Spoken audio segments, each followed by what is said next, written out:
Azadi United എഡിഷനിലേക്ക് ഏവർക്കും സ്വാഗതം. നോക്കാം ഇന്നത്തെ പ്രധാനപ്പെട്ട വാർത്തകൾ.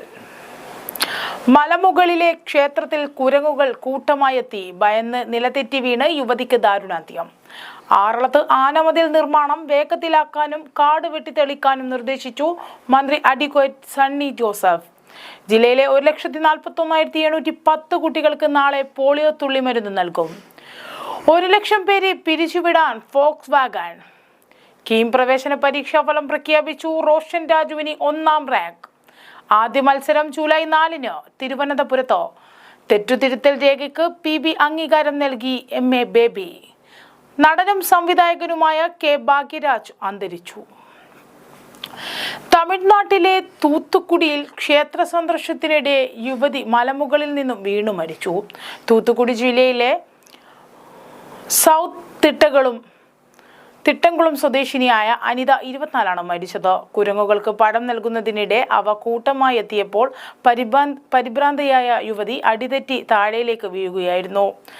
കുഴുകുമലൈ കഴുകുസാലമൂർത്തി ക്ഷേത്രത്തിന് മുകളിലുള്ള ഉച്ചിപ്പിള്ളിയാർ സന്നിധി കൊടുത്താണ് അപകടം നടന്നത്.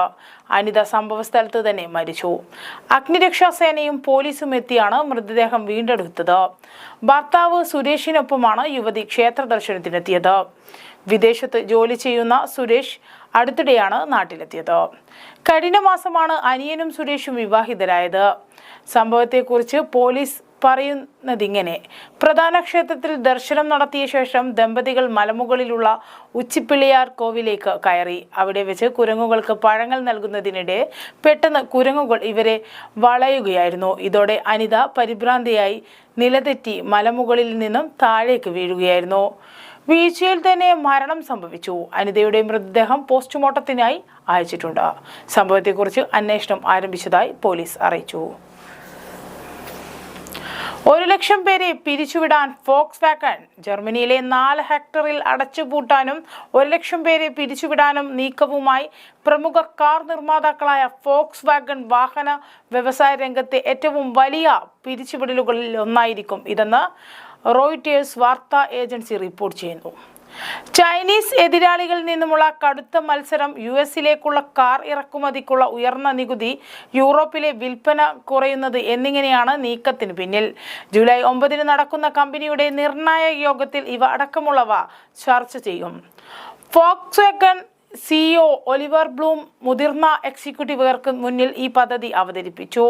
യൂണിയനുകളിൽ നിന്നടക്കം ശക്തമായ എതിർപ്പ് നേരിടാൻ സാധ്യതയുള്ള നീക്കത്തിനാണ് കമ്പനി ഒരുങ്ങുന്നത്. 89 വർഷം പഴക്കമുള്ള കമ്പനിയാണ് ഫോക്സ് വാഗൺ. കമ്പനിയെ പുനഃസംഘടിപ്പിക്കാനാണ് നേതൃത്വം ലക്ഷ്യമിടുന്നത്. ഫോക്സ് വാഗൺ ബ്രാൻഡും മറ്റ് പ്രവർത്തനങ്ങളും പ്രത്യേക സ്ഥാപനങ്ങളായി വിഭജിക്കുന്നതടക്കം ഉൾപ്പെടുന്നതായിരിക്കും പുനഃസംഘടന. 2025 സാമ്പത്തിക വർഷത്തിൽ ഗ്രൂപ്പിന്റെ ആഗോള ജീവനക്കാരുടെ എണ്ണം 6,67,164 ആയിരുന്നു. അതിൽ ഏകദേശം 43% പേരും ജർമ്മനിയിൽ ജോലി ചെയ്യുന്നതാണ്. ആറളത്ത് പകൽ സമയങ്ങളിൽ പോലും ജനവാസ മേഖലകളിൽ ആന ഇറങ്ങുന്ന പ്രശ്നത്തിന് പരിഹാരമായി ആനമതിൽ നിർമ്മാണം വേഗത്തിലാക്കാൻ PWD കെട്ടിട വിഭാഗത്തിന് നിർദ്ദേശം നൽകിയതായി ജില്ലയുടെ ചുമതലയുള്ള മന്ത്രി അഡ്വക്കേറ്റ് സണ്ണി ജോസഫ് പറഞ്ഞു. പ്രദേശത്തെ കാട് വെട്ടിത്തെളിക്കാനും ആനകളെ തുരത്താനും ബന്ധപ്പെട്ടവരോട് ആവശ്യപ്പെട്ടതായും മന്ത്രി കൂട്ടിച്ചേർത്തു. വന്യജീവി സംഘർഷം ലഘൂകരണ സമിതിയുടെ ജില്ലാതല യോഗത്തിൽ അധ്യക്ഷത വഹിച്ചു സംസാരിക്കുകയായിരുന്നു അദ്ദേഹം.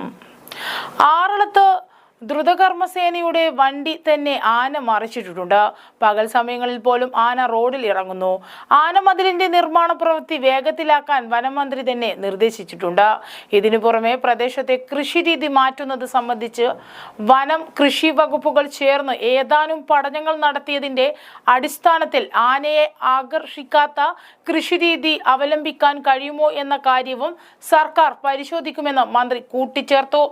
കാട്ടുപന്നികളെ വെടിവെക്കാൻ തോക്ക് ലൈസൻസിനുള്ള അപേക്ഷയിന്മേൽ പെട്ടെന്ന് തീരുമാനമെടുക്കണം. കാട് പിടിച്ചു കിടക്കുന്ന സ്വകാര്യ ഭൂമി ഉടമകൾ വെട്ടിത്തെളിക്കാത്ത വിഷയത്തിൽ അത്തരം ഭൂമികളുടെയും ഭൂവുടമകളുടെയും പട്ടിക തയ്യാറാക്കുവാൻ ജില്ലാ കളക്ടർ P. വിഷ്ണുരാജ് തദ്ദേശ സ്വയംഭരണ വകുപ്പിന് നിർദ്ദേശം നൽകി. വനമേഖലയ്ക്ക് പുറത്തുള്ള വ്യാജവാറ്റും മനുഷ്യ കാട്ടാന സംഘർഷത്തിന് കാരണമാകുന്നുവെന്ന് വനം വകുപ്പ് ഉദ്യോഗസ്ഥർ പറഞ്ഞു. ഇതിനെതിരെ ബോധവൽക്കരണം നടത്തേണ്ടതുണ്ട്. ജില്ലയിൽ വളണ്ടിയർമാരുടെ കുറവുണ്ട്. മലയോരത്ത് തന്നെ കൊട്ടിയൂർ, കണിച്ചാർ ഒഴികെ മറ്റിടങ്ങളിൽ വേണ്ടത്ര സർപ്പ വളണ്ടിയേഴ്സിനെ ഇല്ല. വളണ്ടിയേഴ്സ് ആവാൻ താല്പര്യമുള്ളവരുടെ പട്ടിക ഗ്രാമപഞ്ചായത്ത് നൽകിയാൽ പരിശീലനം നൽകാൻ വനംവകുപ്പ് തയ്യാറാണ്. ഇക്കാര്യത്തിൽ ഗ്രാമപഞ്ചായത്ത് പ്രസിഡന്റുമാരുടെ യോഗം വിളിക്കാൻ മന്ത്രി നിർദ്ദേശിച്ചു. അയ്യൻകുന്ന്, കൊട്ടിയൂർ, ഉദയഗിരി, കേളകം ഗ്രാമപഞ്ചായത്തുകളിൽ സോളാർ തൂക്കുവേലി നിർമ്മാണം പുരോഗമിക്കുകയാണ്. യോഗത്തിൽ ജില്ലാ collector P Vishnuraj, divisional forest officer S Vaishakh, sub collector Karthik Panigrahi, ദുരന്ത നിവാരണ ഡെപ്യൂട്ടി കളക്ടർ കെ സുബൈർ, ജില്ലാ medical officer incharge doctor K C. Sachin, മറ്റുദ്യോഗസ്ഥർ എന്നിവർ പങ്കെടുത്തു. ജില്ലയിലെ 1,41,810 കുട്ടികൾക്ക് നാളെ പോളിയോ തുള്ളിമരുന്ന് നൽകും. നാളെ നടക്കുന്ന പൾസ് പോളിയോ തുള്ളിമരുന്ന് വിതരണത്തിനുള്ള ഒരുക്കങ്ങൾ ജില്ലയിൽ പൂർത്തിയായി. പോളിയോ തുള്ളിമരുന്ന് വിതരണത്തിന്റെ ജില്ലാതല ഉദ്ഘാടനം രാവിലെ 11:30 വൈദ്യുതി പരിസ്ഥിതി പാർലമെന്ററി കാര്യമന്ത്രി അഡ്വക്കേറ്റ് സണ്ണി ജോസഫ് കണ്ണൂർ ജില്ലാ ആശുപത്രിയിൽ നിർവഹിക്കും. അന്നേ ദിവസം രാവിലെ 8 മുതൽ വൈകിട്ട് 5 വരെ 5 വയസ്സുവരെയുള്ള എല്ലാ കുഞ്ഞുങ്ങൾക്കും രോഗപ്രതിരോധ ശേഷി ഉറപ്പാക്കുന്നതിനായി ജില്ലയിലെ പ്രത്യേക സജ്ജീകരിച്ച 1573 ബൂത്തുകൾ വഴി തുള്ളിമരുന്ന് നൽകും. ജില്ലയിൽ ആരോഗ്യ കേന്ദ്രങ്ങൾ, അംഗനവാടികൾ, സ്കൂളുകൾ, ബസ് സ്റ്റാൻഡുകൾ, റെയിൽവേ സ്റ്റേഷനുകൾ തുടങ്ങിയ കുട്ടികൾ വരാൻ സാധ്യതയുള്ള എല്ലാ സ്ഥലങ്ങളിലും ഞായറാഴ്ച ബൂത്തുകൾ സ്ഥാപിച്ച് പോളിയോ പ്രതിരോധ തുള്ളിമരുന്ന് ലഭ്യമാക്കും. ബസ് സ്റ്റാൻഡ്, റെയിൽവേ സ്റ്റേഷൻ എന്നിവിടങ്ങളിൽ 46 ട്രാൻസിറ്റ് ബൂത്തുകളും അതിഥി തൊഴിലാളികളുടേത് ഉൾപ്പെടെ 5 വയസ്സിന് താഴെ പ്രായമുള്ള കുട്ടികൾക്ക് വാക്സിൻ നൽകുന്നതിന് 60 മൊബൈൽ ബൂത്തുകളും സജ്ജീകരിച്ചിട്ടുണ്ട്. തദ്ദേശ സ്വയംഭരണ സ്ഥാപനങ്ങൾ, വിവിധ വകുപ്പുകൾ, റോട്ടറി ഇന്റർനാഷണൽ, സന്നദ്ധ സംഘടനകൾ എന്നിവരുടെ പൂർണ്ണ സഹകരണത്തോടെയാണ് പൾസ് പോളിയോ ഇമ്മ്യൂണൈസേഷൻ പരിപാടി സംഘടിപ്പിച്ചിരിക്കുന്നത്.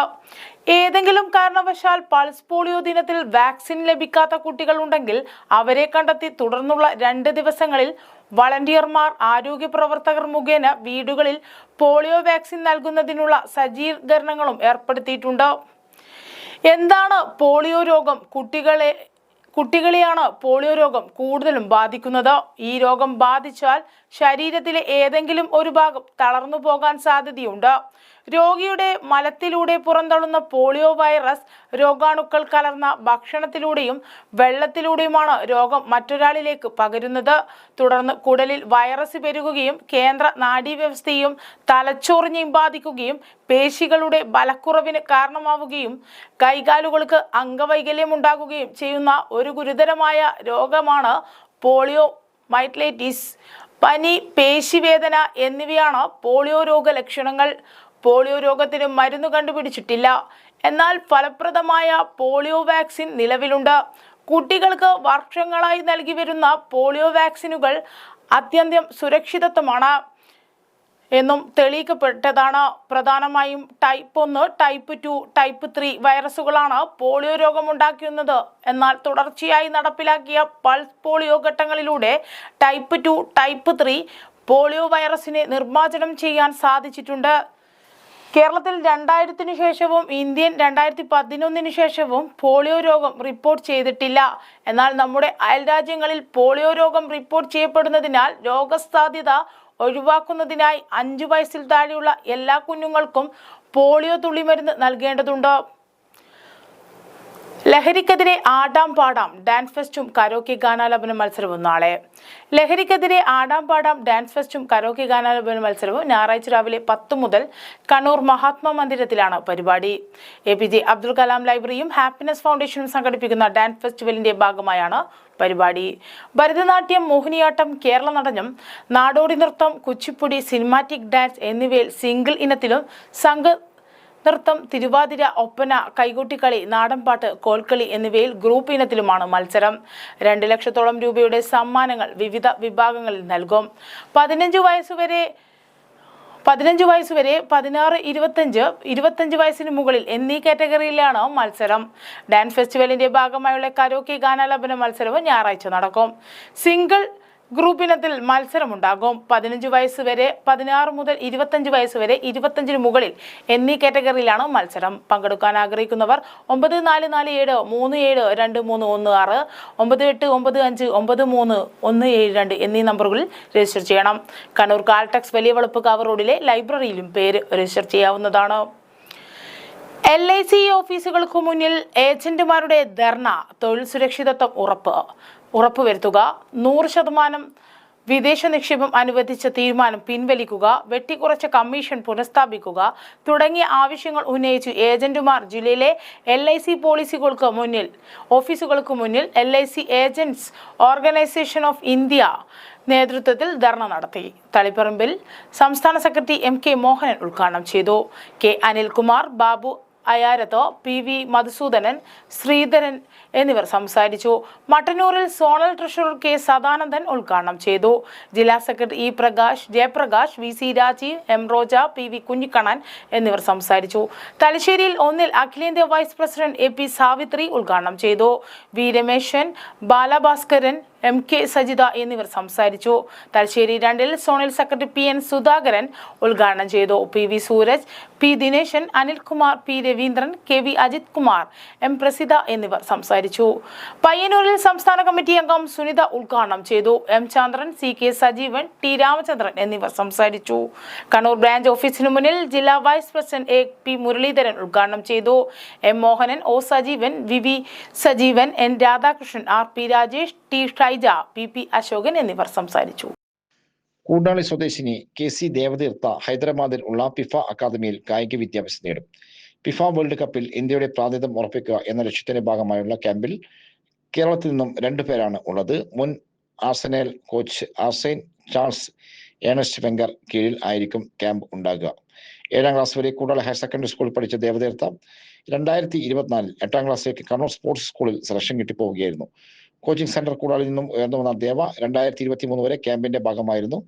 ആ സമയത്ത് സ്കൂൾ ഗെയിംസിൽ അണ്ടർ-14 വിഭാഗത്തിൽ സംസ്ഥാന തലത്തിൽ പങ്കെടുത്തിരുന്നു. പിന്നീട് കണ്ണൂർ സ്പോർട്സ് സ്കൂളിൽ ആയിരുന്നു കഴിഞ്ഞ 2.5 വർഷം പരിശീലനം. കഴിഞ്ഞ വർഷത്തെ sub junior Nationals runners up, junior girls state runners, മുൻ സുഭദ്രോ നാഷണൽസ് എന്നിവയിൽ മികച്ച പ്രകടനം കാഴ്ചവെച്ചു. കൂടാളിയിലെ M പ്രതീഷിന്റെയും KC ധനിയുടെയും KCയുടെയും മകളാണ് സഹോദരി KC ശിവഗംഗ. മാതൃ സഹോദരൻ KC ധനൂപ് എന്നിവർ പൂർണ്ണ പിന്തുണയുമായി കൂടെയുണ്ട്. നടനും സംവിധായകനുമായ K ഭാഗ്യരാജ് അന്തരിച്ചു. തമിഴ് ചലച്ചിത്ര മേഖലയിലെ അതികായൻ K ഭാഗ്യരാജ് അന്തരിച്ചു. ചെന്നൈയിലെ സ്വകാര്യ ആശുപത്രിയിൽ ചികിത്സയിലിരിക്കെ ഹൃദയാഘാതത്തെ തുടർന്നായിരുന്നു അന്ത്യം. 73 വയസ്സായിരുന്നു. തമിഴ്നാട്ടിലെ ഈറോഡ് ജില്ലയിലെ വെള്ളൻകോയിലിൽ കൃഷ്ണസ്വാമി അമരാവതി അമ്മ ദമ്പതികളുടെ മകനായി 1953 ജനുവരി 7-നാണ് ജനനം. തിരക്കഥാകൃത്ത്, സംവിധായകൻ, നടൻ എന്നീ നിലകളിൽ തമിഴ് സിനിമയിൽ സജീവമായിരുന്നു. കുടുംബ ബന്ധങ്ങളും ഹാസ്യവും കോർത്തിണക്കിയുള്ള അദ്ദേഹത്തിന്റെ കഥകൾ ഏറെ ജനപ്രീതി നേടിയിരുന്നു. തമിഴിന് പുറമെ തെലുങ്ക്, ഹിന്ദി സിനിമകളിലും ടെലിവിഷൻ പരമ്പരകളിലും പ്രവർത്തിച്ചിട്ടുണ്ട്. മിസ്റ്റർ മരുമകൻ എന്ന മലയാള ചിത്രത്തിൽ അഭിനയിച്ചു. ഭാരതി രാജയുടെ അസിസ്റ്റന്റ് ഡയറക്ടറായിട്ടാണ് കരിയർ ആരംഭിച്ചത്. ഭാരതി രാജയുടെ 16 വയത്തിനിടെ എന്ന ചിത്രത്തിലൂടെ ചെറിയ വേഷത്തിൽ തുടങ്ങി 2 വർഷശേഷം സംവിധായകനായി. സുവർച്ചത് ഇല്ലാത്ത ചിത്തരിങ്കൽ എന്ന ചിത്രത്തിലൂടെയാണ് സ്വതന്ത്ര സംവിധായകനായത്. 25 സിനിമകൾ സംവിധാനം ചെയ്തു. നടി പ്രവീണ ആണ് ആദ്യ ഭാര്യ. പിന്നീട് നടി പൂർണിമ ജയറാമിനെ 1984 വിവാഹം ചെയ്തു. ശരണ്യ, ശന്തനു എന്നിവർ മക്കളാണ്. തെറ്റുതിരുത്തൽ രേഖയ്ക്ക് PB അംഗീകാരം നൽകി MA ബേബി. പാർട്ടിക്കുള്ളിൽ കടന്നുകൂടുന്ന തെറ്റായ പ്രവണതകൾക്ക് വിരാമമിടുന്ന തെറ്റുതിരുത്തൽ രേഖയ്ക്ക് പൊളിറ്റ് ബ്യൂറോ യോഗം അംഗീകാരം നൽകിയെന്ന് CPM general secretary MA baby പറഞ്ഞു. പാർലമെന്ററി അവസരവാദത്തിന്റെ വലിയ സ്വാധീനം പാർട്ടിയുടെ പല തലങ്ങളിൽ ബാധിച്ചു. പാർലമെന്ററി പ്രവർത്തനങ്ങളിലൂടെ ജനങ്ങളുടെ എല്ലാ പ്രശ്നങ്ങൾക്കും പരിഹാരം കണ്ടെത്താമെന്നത് അതിമോഹമാണ്. ഇത് ഗൗരവമായി ചർച്ചയ്ക്ക് വിധേയമാക്കാനുള്ള രേഖ PB അംഗീകരിച്ചു. ആദിവാസി മേഖലയിൽ നടക്കുന്ന പ്രവർത്തനാനുഭവങ്ങൾ അവഗണിക്കുന്ന റിപ്പോർട്ടിനും PB അംഗീകാരം നൽകി. ജൂലൈ 11 മുതൽ 13 വരെ ചേരുന്ന കേന്ദ്ര കമ്മിറ്റി യോഗത്തിൽ രേഖ വിശദമായി ചർച്ച ചെയ്യുമെന്നും MA ബേബി ഡൽഹിയിൽ മാധ്യമങ്ങളോട് പറഞ്ഞു. രാജ്യത്ത് ഉരുത്തിരിയുന്ന രാഷ്ട്രീയ സ്ഥിതിഗതികൾ PB ചർച്ച ചെയ്തു. പശ്ചിമബംഗാളിൽ ആദ്യമായി BJP അധികാരത്തിലെത്തി. കേരളത്തിൽ LDFന് അപ്രതീക്ഷിത തിരിച്ചടി നേരിട്ടു. തമിഴ്നാട്ടിൽ പുതിയ രാഷ്ട്രീയ സാഹചര്യം ഉരുത്തിരിഞ്ഞ് ദ്രാവിഡ രാഷ്ട്രീയ പാർട്ടികൾക്ക് അപ്പുറം TVK അധികാരത്തിലെത്തി. ഈ അസാധാരണ രാഷ്ട്രീയ സംഭവ വികാസങ്ങൾ ഗൗരവതരമായി വിലയിരുത്തും. പ്രതിപക്ഷ രാഷ്ട്രീയ കക്ഷികളെ ഭിന്നിപ്പിച്ച് അതിൽ നിന്നും ഒരു കൂട്ടം ആളുകളെ വിശേഷിച്ച് ജനപ്രതിനിധികളെ സ്വന്തം പാളയത്തിലെത്തിക്കാനുള്ള മ്ലേച്ഛമായ രാഷ്ട്രീയ കച്ചവട തന്ത്രം പിന്തുടരുകയാണ് BJP. ഓപ്പറേഷൻ താമര എന്ന് പേരിടാതെയും ഇതൊരു പദ്ധതിയായി BJP കൊണ്ടുപോവുകയാണ്. ജനാധിപത്യ തത്വങ്ങളെയും കാലുമാറ്റ നിരോധന നിയമത്തെയുമൊക്കെ അപ്രസക്തമാക്കിക്കൊണ്ടാണ് BJP കച്ചവട ഭരണം നടത്തുന്നത്. തെരഞ്ഞെടുപ്പ് പ്രക്രിയയെ തന്നെ അഴിമതിവൽക്കരിക്കുകയാണ്. തെരഞ്ഞെടുപ്പ് കമ്മീഷനെ പോലും ദുരുപയോഗം ചെയ്തു. SIR-ഉം ഇതിനുള്ള ഒരായുധമായി ഉപയോഗിക്കുന്നു. BJP-യുടെ നേതൃത്വത്തിൽ തീവെട്ടിക്കൊള്ളയാണ് നടക്കുന്നത്. RSS-ഉം BJP-യെ നിയന്ത്രിക്കുന്ന അയോധ്യ രാമക്ഷേത്രത്തിൽ വലിയ തട്ടിപ്പ് നടന്നിരിക്കുന്നു. താൻ മോഷ്ടിക്കില്ല, ആരെയും മോഷ്ടിക്കാൻ അനുവദിക്കില്ല എന്ന് ഗീർവാണം മുഴക്കിയ നരേന്ദ്രമോദിയുടെയും അമിത്ഷായുടെയും നേതൃത്വത്തിൽ നടത്തിയ കൊള്ള ഓരോന്നായി പുറത്തു വരികയാണ്. BJP-യുടെ അഴിമതി ജനങ്ങളെ കൂടുതൽ തുറന്നു കാണിക്കുന്ന വിധത്തിൽ പ്രചാരണം ശക്തമാക്കുമെന്നും MA ബേബി പറഞ്ഞു. M. Sreedharan CPIM Madayi area secretary. CPIM Madayi area സെക്രട്ടറിയായി M. ശ്രീധരനെ തെരഞ്ഞെടുത്തു. EP ബാലന്റെ അധ്യക്ഷതയിൽ ചേർന്ന ഏരിയ കമ്മിറ്റി യോഗത്തിലാണ് ഏരിയ സെക്രട്ടറിയായി M. ശ്രീധരനെ തെരഞ്ഞെടുത്തത്. CPM ജില്ലാ സെക്രട്ടറി KK രാഗേഷ്, സംസ്ഥാന കമ്മിറ്റി അംഗം TV രാജേഷ്, ജില്ലാ സെക്രട്ടേറിയറ്റ് അംഗം N. സുകന്യ, ജില്ലാ കമ്മിറ്റി അംഗങ്ങളായ M. Vijin MLA, K. Padmanabhan എന്നിവർ പങ്കെടുത്തു. ഏരിയ സെക്രട്ടറി ആയിരുന്ന V. വിനോദ് അന്തരിച്ചതിനെ തുടർന്നാണ് M. ശ്രീധരൻ ചുമതലയേൽക്കുന്നത്.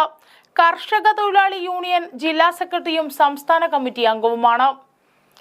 ബാങ്കിൽ നിന്നും വിരമിച്ചവരുടെ പെൻഷൻ ഉടൻ പരിഷ്കരിക്കണം. ബാങ്കിൽ നിന്നും വിരമിച്ചവരുടെ 30-ലേറെ വർഷങ്ങൾക്ക് കാലമായി പരിഷ്കരിക്കാത്ത പെൻഷൻ അടിയന്തരമായി പരിഷ്കരിക്കണമെന്ന് all Kerala bank retirees forum ജില്ലാ കൺവെൻഷൻ ആവശ്യപ്പെട്ടു. NPS നിർത്തലാക്കുക, മെഡിക്കൽ ഇൻഷുറൻസ് പ്രീമിയം ബാങ്ക് വഹിക്കുക, ബാങ്ക് സ്വകാര്യവൽക്കരണം ഉപേക്ഷിക്കുക, താൽക്കാലിക നിയമനങ്ങൾ നിർത്തലാക്കുക, താൽക്കാലിക ജീവനക്കാരെ സ്ഥിരപ്പെടുത്തുക, ബാങ്കുകളിലെ ഒഴിവുകൾ സ്ഥിരം ജീവനക്കാരെ നിയമിക്കുക എന്നീ പ്രമേയങ്ങളും അംഗീകരിച്ചു. Bank employees federation of India അഖിലേന്ത്യാ പ്രസിഡന്റ് SS അനിൽ കൺവെൻഷൻ ഉദ്ഘാടനം ചെയ്തു. ജില്ലാ പ്രസിഡന്റ് K. പ്രകാശൻ അധ്യക്ഷനായി. AKBRF സംസ്ഥാന vice president KT Babu, joint secretary CP Narendran, സംസ്ഥാന കമ്മിറ്റി അംഗം KP സേതുമാധവൻ എന്നിവർ സംസാരിച്ചു. ജില്ലാ സെക്രട്ടറി TR രാജൻ സ്വാഗതവും പറഞ്ഞു. KSRTC ബസ് മതിലിലിടിച്ച് നിരവധി പേർക്ക് പരിക്ക്. KSRTC ബസ് നിയന്ത്രണം വിട്ട് കോൺക്രീറ്റ് മതിലിലിടിച്ച് നിരവധി പേർക്ക് പരിക്കേറ്റു. ചാല ബൈപ്പാസിൽ അണ്ടർപാസിന് സമീപം വെള്ളി രാവിലെ 9:30ഓടെയായിരുന്നു അപകടം. വിദ്യാർത്ഥികൾ ഉൾപ്പെടെ 12ഓളം പേർക്ക് പരിക്കേറ്റു. ആരുടെയും പരിക്ക് സാരമുള്ളതല്ല. നിരവധി പേർ ബസ്സിലുണ്ടായിരുന്നു. തലശ്ശേരി ഭാഗത്തു നിന്നും കണ്ണൂരിലേക്ക് വരികയായിരുന്ന ബസ്സാണ് അപകടത്തിൽപ്പെട്ടത്. കനത്ത മഴയിൽ നിയന്ത്രണം നഷ്ടപ്പെട്ട് റോഡരികിലെ കോൺക്രീറ്റ് ഭിത്തിൽ ഇടിക്കുകയായിരുന്നു. പരിക്കേറ്റ യാത്രക്കാരെ ചാലയിലെ സ്വകാര്യ ആശുപത്രിയിൽ പ്രവേശിപ്പിച്ചു. വിവരമറിഞ്ഞെത്തിയ എടക്കാട് പോലീസും നാട്ടുകാരും ചേർന്ന് രക്ഷാപ്രവർത്തനം നടത്തി. കീം പ്രവേശന പരീക്ഷ ഫലം പ്രഖ്യാപിച്ചു. റോഷൻ രാജുവിന് 1ാം റാങ്ക്. സംസ്ഥാനത്തെ എഞ്ചിനീയറിംഗ് ഫാർമസി പ്രവേശന പരീക്ഷയുടെ ഫലം പ്രഖ്യാപിച്ചു. ഉന്നത വിദ്യാഭ്യാസ മന്ത്രി റോജി M. ജോൺ കൊച്ചിയിൽ വെച്ചാണ് ഫലം ഔദ്യോഗികമായി പുറത്തുവിട്ടത്. പരീക്ഷ എഴുതിയവരിൽ 64,759 പേർ യോഗ്യത നേടി. അങ്കമാലി സ്വദേശി റോഷൻ രാജു 1ാം റാങ്ക് കരസ്ഥമാക്കി. കണ്ണൂർ സ്വദേശി ദാൻ തേജ് 2ാം റാങ്കും തൃശൂർ സ്വദേശി വിസ്മയ KR 3ാം റാങ്കും നേടി. ജൂലൈ 8-നായിരിക്കും ആദ്യ അലോട്ട്മെന്റ് നടക്കുക. CBSE ഫലപ്രഖ്യാപനത്തിലുണ്ടായ അനിശ്ചിതത്വമാണ് ഫലപ്രഖ്യാപനം നീളാൻ കാരണമായതെന്ന് മന്ത്രി വ്യക്തമാക്കി. CBSE പുനർനിർണയത്തിലെ മാർക്കുകൾ കൂടി ചേർക്കാൻ അവസരം നൽകണമെന്ന വിദ്യാർത്ഥികളുടെയും രക്ഷിതാക്കളുടെയും അഭ്യർത്ഥന മാനിച്ചാണ് നേരത്തെ നിശ്ചയിച്ചിരുന്ന തീയതികളിൽ മാറ്റം വരുത്തിയത്. പരീക്ഷാഫലം സംബന്ധിച്ച കൂടുതൽ വിവരങ്ങൾ ഔദ്യോഗിക വെബ്സൈറ്റിൽ ലഭ്യമാണ്. ആദ്യ മത്സരം ജൂലൈ 4-ന് തിരുവനന്തപുരത്ത്. ക്രിക്കറ്റ് പ്രേമികൾക്ക് സുവർണാവസരം. ഫാൻ ലീഗുമായി KCA ഒരു ജില്ലയിൽ നിന്നും 32 ടീമുകൾക്ക് പങ്കെടുക്കാം. KCL 3ാം സീസണിന് മുന്നോടിയായി ക്രിക്കറ്റ് പ്രേമികൾക്കായി Kerala cricket association KCL fan league സംഘടിപ്പിക്കുന്നു. ഇതാദ്യമായാണ് കാണികൾക്കായി ടർഫ് ക്രിക്കറ്റ് ടൂർണമെന്റ് ഒരുങ്ങുന്നത്. ആദ്യ മത്സരം ജൂലൈ 4-ന് തിരുവനന്തപുരത്ത് നടക്കും. ഓരോ സീസൺ കഴിയുമ്പോഴും KCLന് ലഭിക്കുന്ന വൻ സ്വീകാര്യത കണക്കിലെടുത്ത് ഫാൻ ലീഗിലൂടെ ക്രിക്കറ്റിനെ കൂടുതൽ ജനകീയമാക്കുക എന്ന ലക്ഷ്യത്തോടെയാണ് KCL ടൂർണമെന്റിന് തുടക്കം കുറിക്കുന്നത്. അത്യാധുനിക ക്രിക്കറ്റ് ടർഫുകളിലാണ് മത്സരങ്ങൾ നടക്കുക. ടർഫ് ക്രിക്കറ്റിന്റെ മുഖ്യധാരയിലേക്ക് കൊണ്ടുവരാനും അർഹമായ അംഗീകാരം ലഭിക്കാനും ഫാൻ ലീഗ് വഴിയൊരുക്കും. നിലവിൽ കേരള ക്രിക്കറ്റ് ലീഗിലെ ടീമുകളുള്ള തിരുവനന്തപുരം, കൊല്ലം, ആലപ്പുഴ, കൊച്ചി, തൃശൂർ, കോഴിക്കോട് എന്നീ ജില്ലകളിലാണ് ഫാൻ ലീഗ് നടത്തുന്നത്. ഓരോ ജില്ലയിൽ നിന്നും 32 ടീമുകൾക്ക് വീതം മത്സരങ്ങളിൽ പങ്കെടുക്കാം. ഇതോടെ ഇന്നത്തെ ആസാദി വാർത്തകൾ ഇവിടെ അവസാനിക്കുകയാണ്. അടുത്ത വാർത്ത ബുള്ളറ്റിൻ നാളെ രാത്രി. നാളെ വീണ്ടും കാണാം. നന്ദി, നമസ്കാരം.